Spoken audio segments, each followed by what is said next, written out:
Buenas tardes. El día de hoy vamos a continuar con las clases del super examen de admisión y vamos a estar continuando desde donde lo dejamos la clase pasada, ¿verdad? Que había sido determinar la suma de dos áreas que nos dan el problema, donde se hablaba acerca de un estanque de peces de forma rectangular, donde el ancho medía x más 2 metros y el largo excedía el ancho en 5 metros. Entonces lo que nos preguntan es que si el estanque tiene a su alrededor un camino de 3 metros de ancho, ¿cuál de las siguientes expresiones representaba la suma de ambas áreas? Entonces yo lo que les había dicho era que para ese problema dibujaban el camino, ¿verdad?, alrededor del lago, y a partir de eso nada más calculaban tanto el área del lago como el área del camino que está alrededor y nada más hacían la suma.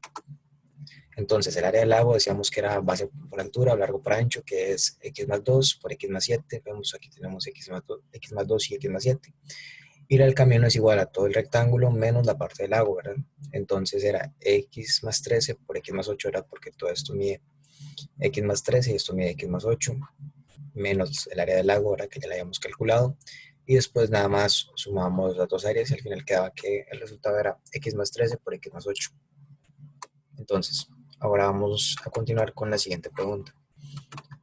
La pregunta que tenemos ahorita lo que nos dice es que se necesita comprar 3 libretas, 5 cuadernos, 4 lápices y 2 marcadores. Los precios son 675 colones, 2150 colones, 250 colones y 375 colones respectivamente. Para ello se dispone de 12.000 colones. Entonces se puede asegurar que, y tenemos las 5 opciones. Entonces la primera opción nos dice que el dinero alcanza para todo y sobra algo. La segunda opción nos dice que el dinero alcanza para todo y no sobra nada. La tercera opción dice se pueden comprar a lo sumo 3 cuadernos y todo lo demás. La cuarta dice el dinero alcanza para 4 cuadernos y todo lo demás y no sobra nada. Y la opción 5 dice se pueden comprar a lo sumo 3 cuadernos, 2 libretas y todo lo demás. Entonces, para que ustedes puedan resolver este problema, lo que tienen que hacer es plantear qué es lo que están comprando, ¿verdad? Ustedes están comprando 3 libretas y cada libreta cuesta 675. Entonces, para poder hacer la suma y tener 3 libretas, lo que hacemos es multiplicar 675 por 3 y nos da que las 3 libretas salen en 2025. Hacemos lo mismo con los otros productos y nos queda que los 5 cuadernos le salen en 10.750, los 4 lápices le salen en 1.000 colones, los 2 marcadores le salen en 750 y en total todo le cuesta 14.525 colones. Entonces, como nosotros vemos que todo le va a costar 14.500 colones y ella apenas lo que tiene es 12.000 colones, podemos estar seguros de que no le alcanza para todo, ¿verdad? Porque todo vale más de lo que ella tiene. Entonces, descartamos la primera opción y la segunda porque en las dos dice que el dinero le alcanza para todo. Y después tenemos que revisar las otras 3 opciones que tenemos. La tercera opción dice se pueden comprar a lo sumo 3 cuadernos y todo lo demás. Vemos que si ella comprara 3 cuadernos y todo lo demás, lo que tenemos que hacer es a este precio restarle lo que cuesta un cuaderno, ¿verdad? Bueno, 2 cuadernos porque ella está comprando 5. Entonces hacemos la resta y esto queda que le cuesta 10.225 y esto es menos que el presupuesto que ella tiene. Entonces ella lo puede comprar. Entonces, la opción 3 que dice que se pueden comprar lo sumo 3 cuadernos y todo lo demás es cierta, porque ella puede comprar esto. Y tenemos que seguir revisando las otras opciones para ver si alguna otra también puede ser correcta. Entonces, la 4 dice, el dinero alcanza para 4 cuadernos y todo lo demás y no sobra nada. Es decir, que la suma de todo y 4 cuadernos da exactamente 12.000 colones.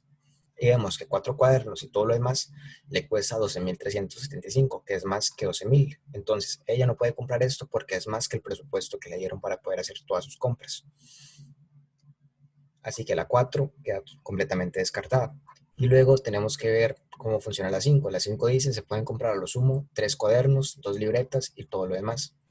Y si esta persona se comprara solamente 3 cuadernos, 2 libretas y todo lo demás, vemos que le salen 9.550. Entonces, ella se puede comprar esto, pero vemos que nos está diciendo a lo sumo, es decir, esto es lo máximo que puede comprar.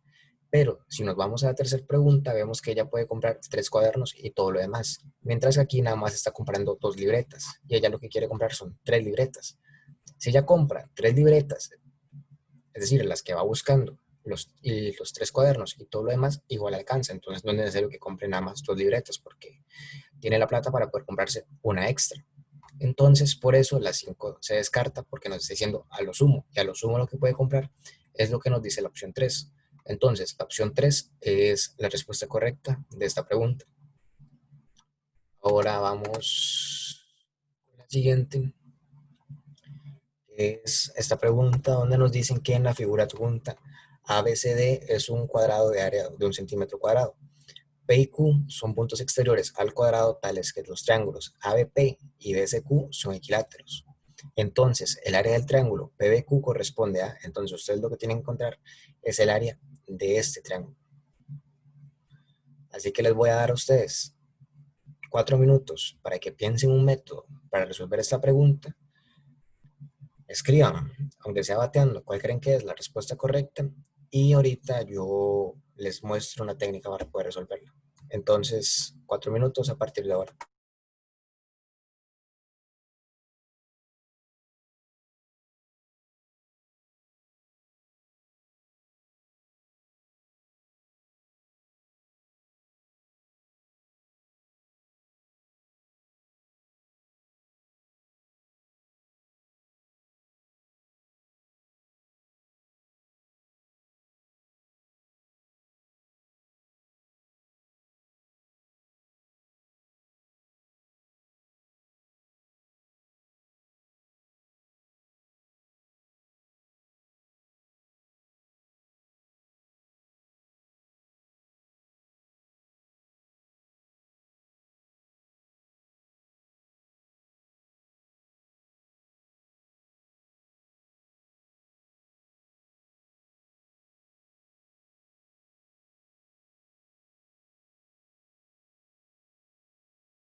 Y ustedes primero lo que tienen que hacer para resolver esta pregunta es darse cuenta que el ángulo que está aquí es un ángulo que ustedes pueden calcular, ¿verdad? Entonces, ustedes ven que este ángulo mide 90 grados, ¿verdad? Por ser el ángulo de un cuadrado. Entonces, este mide 90, este triángulo, como es equilátero, sus tres ángulos miden lo mismo, y como los tres ángulos miden lo mismo, y juntos suman 180, ¿verdad? Todos los ángulos internos del triángulo suman 180 grados, entonces 180 dividido entre 3 nos da que este ángulo mide 60 grados. Este otro ángulo de este otro triángulo mide entonces lo mismo que este. Así que este va a medir 60 grados. Entonces, como vemos que todo esto es un ángulo que da toda una vuelta, ¿verdad? Hace un círculo, podemos decir que la suma de todos estos ángulos, incluido ese que yo les señalo, que es el que no tenemos, va a dar en total 360 grados, ¿verdad? Un giro completo son 360 grados. Entonces, sabiendo eso, lo que tenemos que hacer es hallar cuánto mide este ángulo, sabiendo que este mide 60, este mide 60 y este mide 90. Entonces, la suma de estos, junto con el que no tenemos, nos tiene que dar en total 360 grados. Entonces, lo único que tenemos que hacer es hacer una ecuación. Entonces, nos imaginamos que tenemos la suma de este ángulo que mide 60 y este que mide 60 da 120. 120 más este que mide 90 da 210. Entonces, 210 más el ángulo que nos falta tiene que dar 360. Y si a 210 le sumo 150, me da 360. Entonces, este ángulo tiene que medir 150 para que la suma de todo nos dé 360 grados. Entonces, con eso ya tenemos la respuesta de cuánto mide este ángulo. Ahora lo que tenemos que hacer es trabajar con ese ángulo para hallar cuánto mide el área de todo ese triángulo. Yo lo que voy a hacer es dividir este gran triángulo en dos para tener un triángulo aquí arriba, es ese que divido aquí con una línea en rojo. Entonces, cuando yo halle el área de ese triángulo pequeño, nada más lo multiplico por 2 y voy a hallar el área de ese otro triángulo pequeño, y así voy a tener el área de todo el triángulo que nos están preguntando, ¿verdad? Que es todo ese triángulo grande. Entonces, presten atención a este triángulo y veámoslo en la siguiente imagen. Entonces, lo que nos queda es un triángulo rectángulo y el lado QB lo conocemos por partir de un triángulo equilátero que comparte el lado con un cuadrado de área 1. Entonces, como el cuadrado tenía de área 1 centímetro cuadrado, entonces es porque cada uno de sus lados mide 1 centímetro.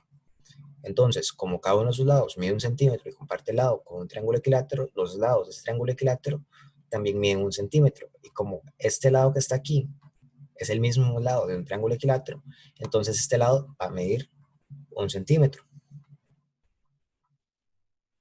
Entonces, esta es la hipotenusa de ese triángulo rectángulo. Y ahora lo que tenemos que hallar es la base y la altura para poder calcular el área que tiene. Recuerden que el área de un triángulo se calcula multiplicando la base por la altura y después dividiendo esa media entre 2. Y también recordar que tenemos que multiplicar por 2, ya que abajo se forma un triángulo igual a ese que tenemos, para que fue el que yo les había dicho anteriormente. Entonces, para poder resolver esto, tenemos que recordar las identidades trigonométricas, donde el seno de un ángulo es igual, en este caso, este es el ángulo que tenemos, es igual al lado opuesto dividido entre la hipotenusa. En este caso, el lado opuesto a este ángulo es ese que se forma aquí, ¿verdad? Es la altura. Después, que el coseno del ángulo es igual al lado adyacente dividido entre la hipotenusa. El lado adyacente a este ángulo es este que está abajo del ángulo, ¿vale? Que en este caso es la base del triángulo. Y luego, que la tangente de un ángulo es igual al opuesto dividido entre el adyacente, es decir, la división entre este sobre este. Y aquí yo les pongo, ¿verdad? Que A es igual al lado adyacente, O es igual al lado opuesto y H es igual a la hipotenusa. Todo con respecto a este ángulo. Entonces, para esta pregunta, la hipotenusa es igual a 1 y B es el lado adyacente al ángulo de 75 grados. Entonces, B es igual a coseno de 75, ¿verdad? Porque tenemos aquí coseno Como la hipotenusa es igual a 1, nos queda que coseno del ángulo es igual a A y A es B. Entonces, coseno de este ángulo es igual a B. Entonces, B es igual al coseno de 75 grados. Mientras que H de altura, que no es lo mismo que la hipotenusa, ¿verdad? Es el opuesto. Entonces, H es igual a seno de 75. Vamos aquí a seno, ¿verdad? Tenemos seno de K es igual a O al opuesto dividido entre H. Entonces, el opuesto es esta H que tenemos aquí, ¿verdad? De altura. Y la H es este 1. Entonces, todo número dividido entre 1 es igual a nada más el número que está arriba. Entonces, seno del ángulo, seno de 75, es igual a O, es igual a H. Entonces, H es igual a seno de 75. Entonces, ahora para hallar toda el área que nos piden, nada más agarramos un 2, lo ponemos aquí y hacemos la fórmula del triángulo, ¿verdad? Que es base por altura dividido entre 2. Este 2 se cancela con este otro 2. Y si ustedes meten esto en la calculadora, la respuesta les queda un cuarto. Entonces, el área que forman los dos triángulos o el triángulo que nos están pidiendo es igual a un cuarto.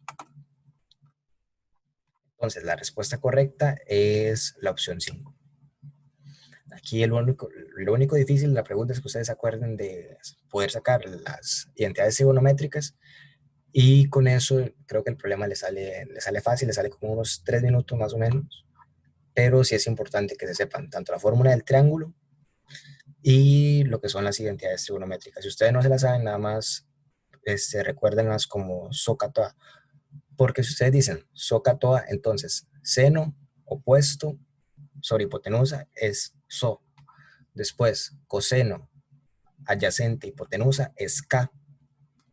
Después, tangente opuesto sobre adyacente es TOA. Entonces, ustedes dicen SOCA, TOA, se están acordando de las iniciales de todas las identidades trigonométricas, que son las que van a necesitar al momento de ir a hacer el examen. Entonces, con que ustedes se memoricen esa palabra, ya tienen más facilidad para poder escribir las identidades al momento en que estén en el examen.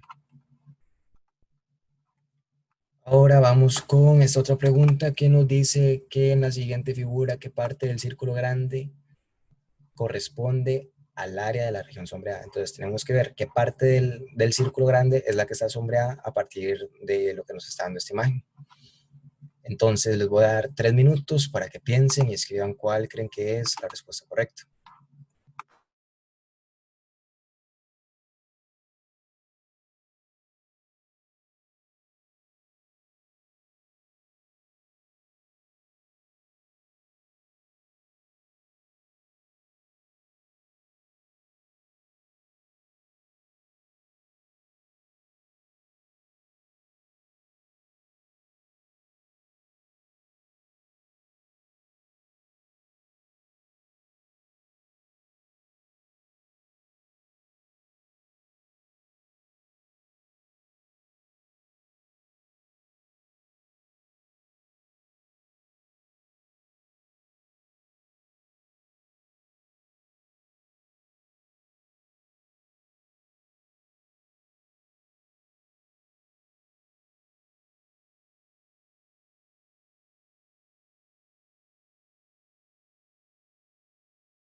Y entonces para resolver esta pregunta lo que ustedes tienen que ver es que esta área es un cuarto de círculo, ¿verdad? Entonces, como este es un cuarto de círculo, ya tenemos allá la primer parte del área asombrada con respecto al área total del círculo grande. Entonces, eso es un cuarto del área del círculo grande, entonces ponemos un cuarto cuando estamos calculando el área y ahora tenemos que calcular cuánto mide esta área, ¿verdad? Esta sumada con esta. Ustedes ven que esta parte que está aquí es lo mismo que esta parte que está aquí. Entonces, esto que tenemos aquí lo podemos mover a esta parte. Y si ustedes empiezan a contar cuántos cuadros tiene este pedazo, que es un cuarto de círculo, si ustedes lo cuentan, se dan cuenta que tiene los mismos cuadros que tiene ese círculo pequeño que se forma aquí. Entonces, ustedes sabiendo eso, saben que este círculo que está aquí, pequeño, es un cuarto del círculo grande. Entonces, como eso es un cuarto del círculo grande, y si ustedes mueven esto para acá, se forma un cuarto de este pequeño círculo, entonces esta parte sombreada, que es sumar esto con esto, es un cuarto de un cuarto del círculo grande. Y un cuarto por un cuarto es multiplicar 4 por 4 abajo y dejar el 1 arriba. Y 4 por 4 es 16. Entonces el resultado de esta área es 1 entre 16. Entonces, como ya teníamos un cuarto, lo que tenemos que hacer es sumar las dos áreas. Entonces, si hacemos la suma, nos queda que un cuarto más un 16 es el área que estamos buscando. Y un cuarto más un 16 es igual a 5 16. Entonces, la respuesta es 5 entre 16 y vemos que la única respuesta que tiene esa opción es la opción 4. Entonces, la opción 4 es la respuesta correcta. Entonces, aquí el único truco es que ustedes se den cuenta que este círculo pequeño es un cuarto del círculo grande por medio de los cuadros que nos están poniendo aquí en la figura. Y a partir de eso, nada más hacer la suma de las dos áreas, ¿verdad? De un cuarto más un 16 y llegamos a la respuesta correcta. Entonces ahora vamos con esta otra pregunta que dice, en una reunión de 100 personas, a 48 les gustan las frutas, a 2 les gustan las frutas y el pescado, y al resto solo les gusta el pescado. Entonces, ¿cuál es la probabilidad de elegir a una persona que solo le gusta el pescado? Entonces, esta pregunta es de probabilidad, ese tema ya lo vimos, así que les voy a dar a ustedes 2 minutos para que piensen y escriban cuál creen que es la respuesta correcta.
Ok, el truco de esta pregunta es que ustedes malinterpreten la información como se les están dando, ¿verdad? A ustedes les están diciendo que a 48 personas de esas 100 que tenemos les gustan las frutas, pero no nos dicen si a estas 48 personas solamente les gustan las frutas. Entonces, ustedes no pueden asumir que a esas 48 solamente les gustan las frutas. Entonces, como nada más nos están diciendo que a vos les gustan las frutas, ustedes tienen que pensar que esas dos están dentro de esas 48 a las que les gustan las frutas, porque ahí no dice que solamente les gustan las frutas. Entonces, de esas 48, va a haber 46 a las que únicamente les gusten las frutas y a dos que les gusten tanto las frutas como el pescado. Entonces, como son 100, tenemos 48 personas a las que les gustan las frutas y a dos de esas 48 les gustan las frutas y el pescado. Entonces, cuando ustedes tienen eso, ¿verdad? Contado, hacen 100 menos 48, entonces 100 menos 48 es igual a 52, y esas 52 personas que no están dentro de esas 48 son las personas a las que únicamente les gusta el pescado. Entonces, agarran ese 52 y lo dividen entre 100 y les da 0.52. Entonces, la respuesta correcta es la opción 2. Entonces, otra vez, el único truco que tiene esta pregunta es que ustedes malinterpreten esto, ¿verdad? Que piensen que como 48 personas les gustan las frutas, significa que solamente 48 personas les gustan las frutas. Nada más tienen que saber que esas 48 hay dos a las que les gustan las frutas y el pescado. Entonces, a los que les gusta únicamente el pescado son los 52 que no están contados dentro de esos 48. Entonces, nada más con que ustedes sepan analizar bien la pregunta, ¿verdad? Con lo que les estén diciendo, porque ustedes suponen que a 48 les gustan únicamente las frutas, que es algo que no nos dice, vamos a escoger una respuesta incorrecta, que la respuesta incorrecta en este caso es la opción 3. Entonces, nada más, mucho ojo con eso, practiquen mucho ese tipo de preguntas y vamos con la siguiente. Esa pregunta dice, n representa el menor de 100 números enteros consecutivos. ¿Y cuál es la suma de estos 100 números en términos de n? Entonces, ustedes tienen que escoger cuál de todas estas es la suma de 100 números enteros consecutivos. Entonces, intenten hacerlo. Voy a darles 3 minutos para que traten de hallar un método para poder resolverlo. Y si no, ahorita vemos cuál es la respuesta correcta.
Y entonces lo que ustedes tienen que ver es que en esta pregunta les están pidiendo la suma de 100 números enteros consecutivos y sabemos que n representa el menor de esos 100 números enteros consecutivos.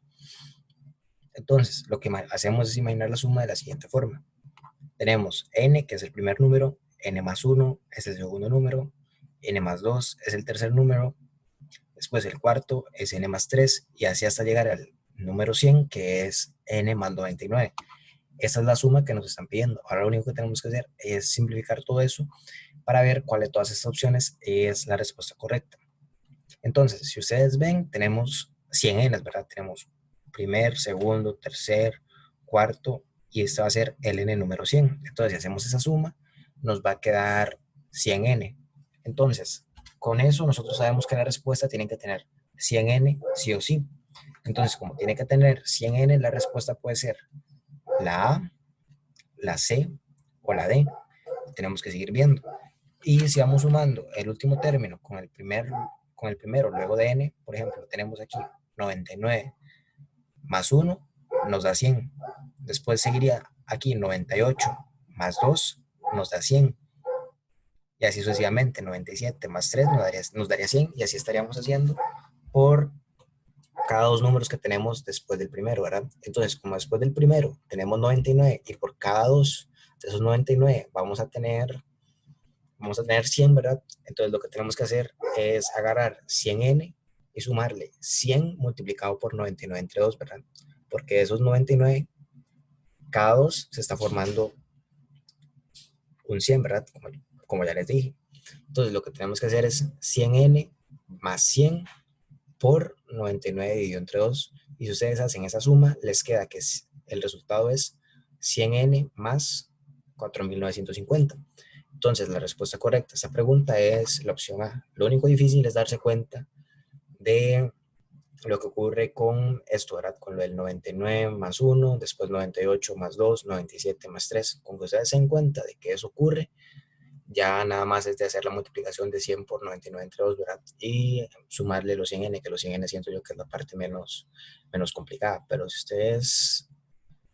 ustedes logran hacer eso, van casi que sobrados con ese tipo de preguntas, de nada más de saber cómo interpretarlo y de saber cómo escribirlo, ¿verdad? Y después hallar una forma fácil para poder simplificarlo, que es como esta que yo les estoy diciendo, ¿verdad?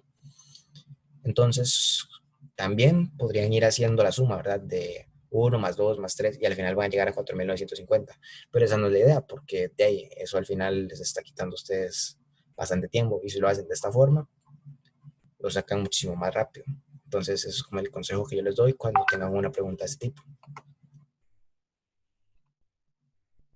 Ahora vamos con la pregunta número 65 que dice, nuestras ideas no van más allá de nuestra experiencia. No tenemos experiencia de atributos y operaciones divinas. No necesito concluir mi silogismo. Puede sacar la inferencia al lector.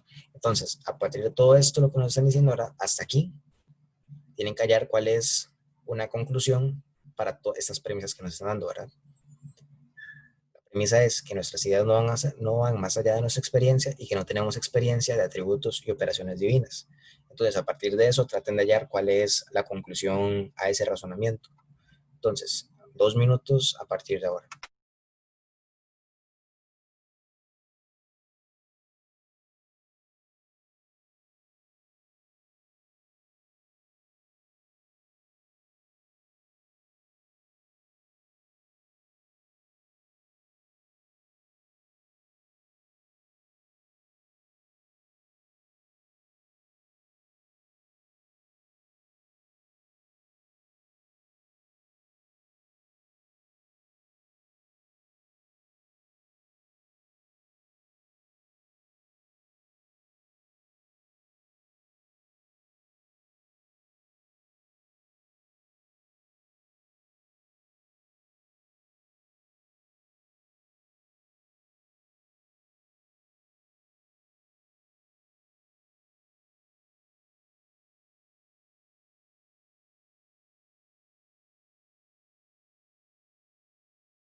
Y entonces tenemos que ver que lo que dice el texto es que nuestras ideas no van más allá de nuestra experiencia.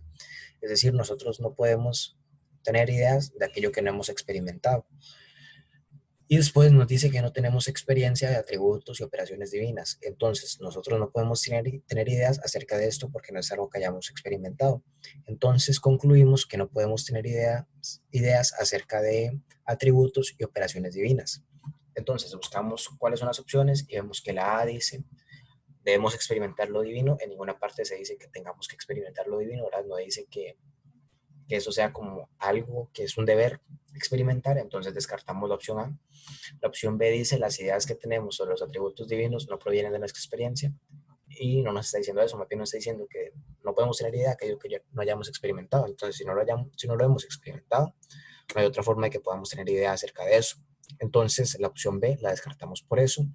La opción C dice, no tenemos ideas de los atributos y operaciones divinas, y eso es algo que se concluye, ¿verdad? Como ya les había dicho antes. Entonces, la C es la respuesta correcta. Luego vemos la D. La D dice, nuestra experiencia de los atributos y operaciones divinas carece de ideas. Esto tampoco es una conclusión a la que podamos llegar. Y la última dice ninguna de las anteriores, y es incorrecta porque ya encontramos que la C es una respuesta que tiene sentido. Entonces, para esta pregunta, la respuesta correcta es la opción C.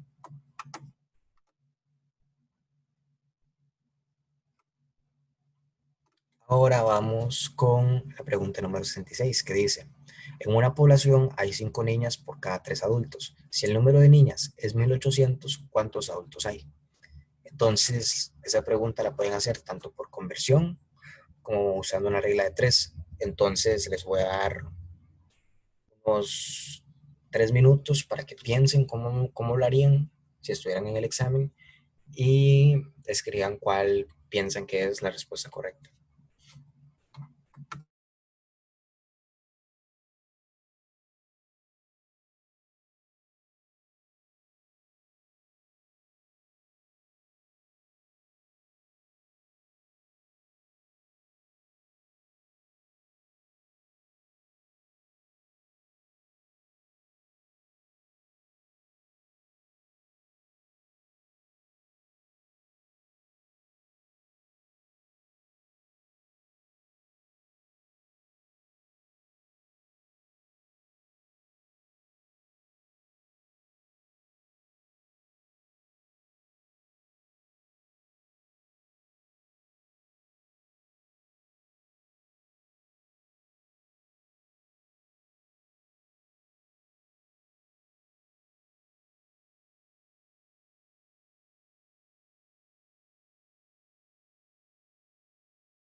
Ok, entonces yo les voy a enseñar a ustedes las dos formas para resolver esta pregunta.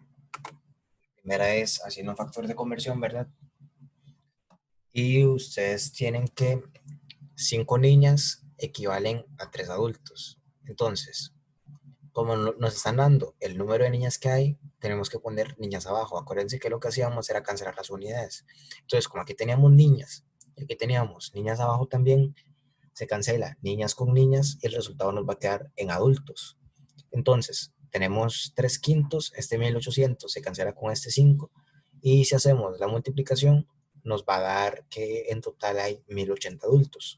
Entonces, la opción B es la respuesta correcta. Ustedes haciendo esto llegan a la respuesta muy fácilmente.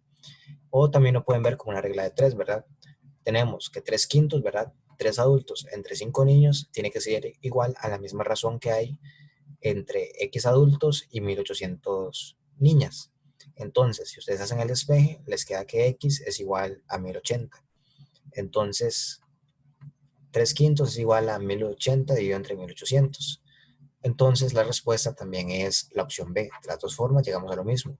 Y en realidad es el mismo procedimiento, ¿verdad? No, hay nada, no es nada del otro mundo, porque si ustedes mandan este 1800 a multiplicar aquí a 3 quintos, nos queda lo mismo que teníamos aquí arriba, ¿verdad? No es nada complicado darse cuenta de eso. Entonces, nada más para que lo tomen en cuenta.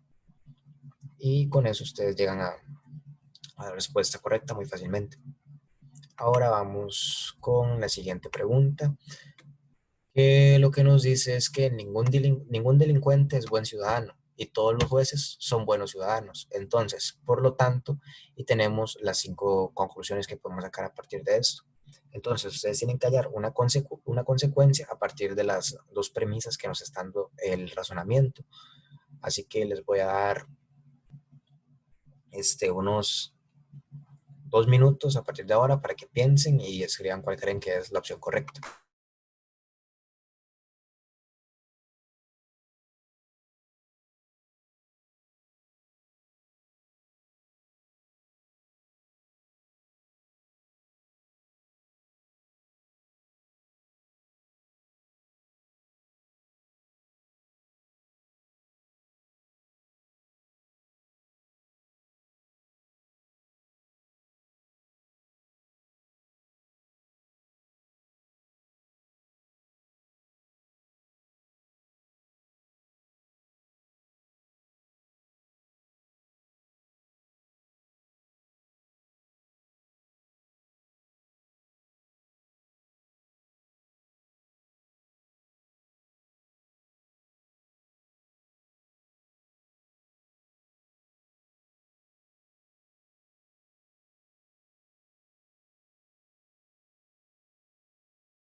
Ok, entonces tenemos que ningún delincuente es buen ciudadano y todos los jueces son buenos ciudadanos. Entonces, lo que nos quiere decir esta pregunta es que ningún buen ciudadano puede ser delincuente. Y como todos los jueces son buenos ciudadanos, entonces ningún juez puede ser delincuente. Así que con certeza ningún juez es delincuente. Así que la respuesta correcta es la opción E. Ahora veamos la pregunta número 58, que lo que nos dice es que en el planeta Tierra existe un tipo de piedras formadas por sustancias naturales, las cuales están en fila india pintadas con números naturales distintos desde 1 hasta 333. En el planeta Venus existe una fila de piedras formadas por titanio, las cuales están en fila india pintadas con números naturales distintos desde 221 hasta 567. Entonces, ¿cuál es la diferencia entre las veces que aparece el dígito 9 en ambos planetas? Entonces, ustedes tienen que contar cuántas veces aparece el 9 desde 1 hasta 333 y después restárselo a las veces que aparece desde 221 hasta 567. Entonces, esta pregunta es un poco más complicada. Les voy a dar 4 minutos a partir de ahora para que piensen y razonen cuál es la respuesta correcta.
Entonces, para esta pregunta lo que tenemos que ver es primero cuántos números hay que tienen el dígito 9 desde 1 hasta 323 y después ver cuántos hay que lo tengan desde 221 hasta 567. Entonces, para hacer esto, tenemos que calcular cuántas veces aparece cada 100 dígitos, ¿verdad? Entonces, de 1 a 100 aparece 19 veces. ¿Por qué aparece 19 veces? Porque acuérdense que lo tenemos cuando aparece al final, por ejemplo, en 9, 19, 29, 39, ahí aparece 10 veces. Y después tenemos que contar también las veces que aparecen 90, 91, 92, 93, 94, etcétera. Entonces, si nosotros hacemos toda esa suma, nos damos cuenta que aparece un total de 19 veces. Igual de 100 a 200 y de 200 a 300. De 300 a 33 solo está 3 veces. En total sale 41 veces. Y si nos vamos a ver de 221 a 300, sale 17 veces. Eso para hacerlo de 221 a 567. Entonces, de 221 a 300 sale 17 veces porque ya no contamos la vez que apareció en 19 y la vez que apareció en 9. Entonces quitamos 2 y por eso nos queda 17. Después, de 300 a 400 son 19. Igual de 401 a 500. Y de 500 a 567 son 6 veces. La resta entonces es hacer 17 más 19 por 2 más 6 menos 19 por 3 más 3 y todo esto nos queda que es igual a 1. Entonces la diferencia entre los dos planetas con respecto a las veces que aparece el dígito 9 en las piedras que tienen ordenadas en fila india es nada más de 1. Entonces la respuesta correcta es la opción D. Ahora vamos con la siguiente pregunta. Esta pregunta es muy fácil, ¿verdad? Creo que no vamos a perder tanto tiempo con ella, además la voy a resolver de una vez. Nos dice 3 cuartos expresa un porcentaje de. Entonces, esta pregunta es para ver si ustedes saben calcular fracciones en número, ¿verdad? Entonces, ustedes tienen que saber que 3 cuartos es igual a 0.75, ¿verdad? Entonces, si ustedes saben que 3 cuartos es igual a 0.75, un porcentaje es multiplicar eso por 100. Entonces, si ustedes agarran 0.75 y lo multiplican por 100, les da 75%. Entonces, la respuesta a esta pregunta es la opción A.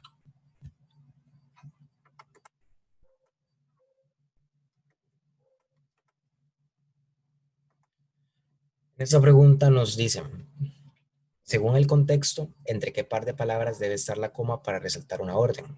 Y el texto lo que nos dice es, piénsese, por ejemplo, en la profecía que sirvió para enemizar al rey con su hermano, que alguien que inicia con la inicial G le haría traición.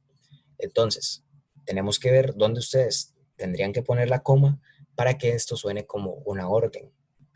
Entonces, les voy a dar un par de minutos para que piensen y escriban la respuesta correcta.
De verdad, esta pregunta también es muy sencilla. Nada más tenemos que pensar cuál es aquí la palabra que suena como una orden, ¿verdad?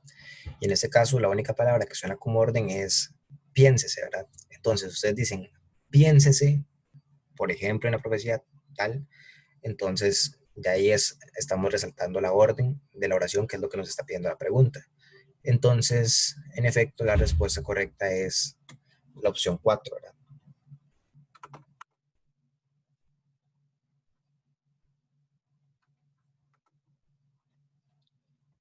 Ahora tenemos que leer esta pregunta, ¿verdad? Que dice, aquel juez fue sancionado por desacato. Entonces tenemos que hallar de las 5 opciones que tenemos, cuál es un sinónimo de desacato. Entonces, igualmente, les voy a dar un par de minutos para que piensen y escriban cuál creen que es la respuesta correcta.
Entonces, tenemos que ver que en el contexto que nos están poniendo nosotros, un juez solamente puede ser sancionado por desobedecer la ley, ¿verdad? Eso es lo primero que nosotros tenemos que identificar, ¿verdad? Ver en qué contexto estamos y de qué estamos hablando. Entonces, desobedecer a la ley califica como desacato por parte del juez.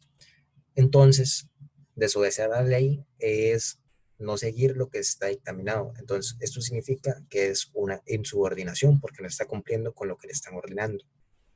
Entonces, alguien que es subordinado está cumpliendo con lo que le mandaron a hacer. Y alguien que no está cumpliendo con eso es alguien que está insubordinado. Entonces, aquí el juez fue sancionado por una insubordinación. Así que la respuesta correcta es la opción 5.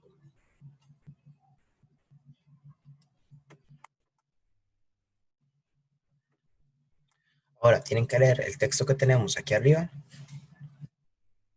e identificar dónde pondrían la coma, ¿verdad? Entre qué par de palabras. Entonces, 2 minutos a partir de ahora.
Entonces aquí lo que hay que hacer es buscar dónde hay como una pausa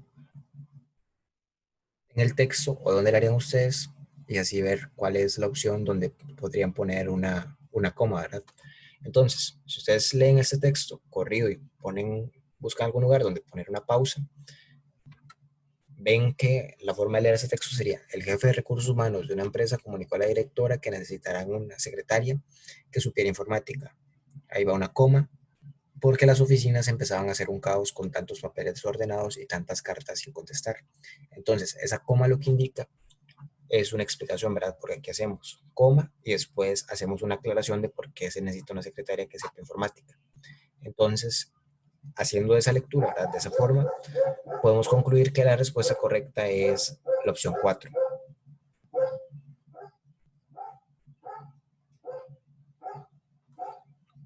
Ahora vamos nada más a revisar esta última pregunta y con eso terminaríamos la clase de hoy. Y lo que nos dice es: suponga que cada lado de un cuadrado mide 2k menos 1, donde k es un número entero positivo, y considere las siguientes afirmaciones sobre el cuadrado. Entonces, la primera dice que el área será un múltiplo de k menos 1, la segunda dice que el perímetro va a ser un número primo, la tercera dice que el área será un número impar, Y la cuarta, que el perímetro será múltiplo de 2K menos 1. Entonces, de las afirmaciones anteriores, tenemos que ver cuáles son verdaderas para cualquier valor que tenga K. Entonces, vamos primero a revisar la primera, ¿verdad? Que dice que el área será un múltiplo de K menos 1. Entonces, el área va a ser 2K menos 1 al cuadrado, que no necesariamente siempre va a ser un múltiplo de K menos 1. Así que descartamos la primera afirmación. Vamos con la segunda, que lo que nos dice es que el perímetro es 4 veces el lado de un cuadrado, por lo que nunca será un número primo, pues será divisible por 4. Entonces la 2 también se descarta, ¿verdad? Nos está diciendo que el perímetro va a ser un número primo, pero como el perímetro es 4 veces el lado, el perímetro nunca puede ser un número primo. Entonces la opción 2 queda descartada. La opción 3 dice que el área será un número impar. Y vemos que 2K menos 1 es un número impar, ¿verdad? Porque 2K es par y todo número par, si le sumo o le quito 1, va a darme un número impar. Entonces, el área de un cuadrado es multiplicar lado al cuadrado. Entonces, la multiplicación de un número impar por otro número impar da otro número impar. Entonces, con certeza, el área va a ser un número impar. Y la cuarta dice que el perímetro va a ser múltiplo de 2K menos 1. Entonces, el perímetro va a ser 4 veces el lado. Va a ser 4 por 2K menos 1. Entonces, el perímetro con certeza es un múltiplo de 2K menos 1. Es nada más de saber cómo trabajar con cada una de las situaciones que nos están dando y con eso podemos llegar a la respuesta correcta. Entonces, con eso concluiríamos y los que no han hecho el quiz, recuerden que lo tienen que hacer y con eso estaríamos por hoy. Muchas gracias.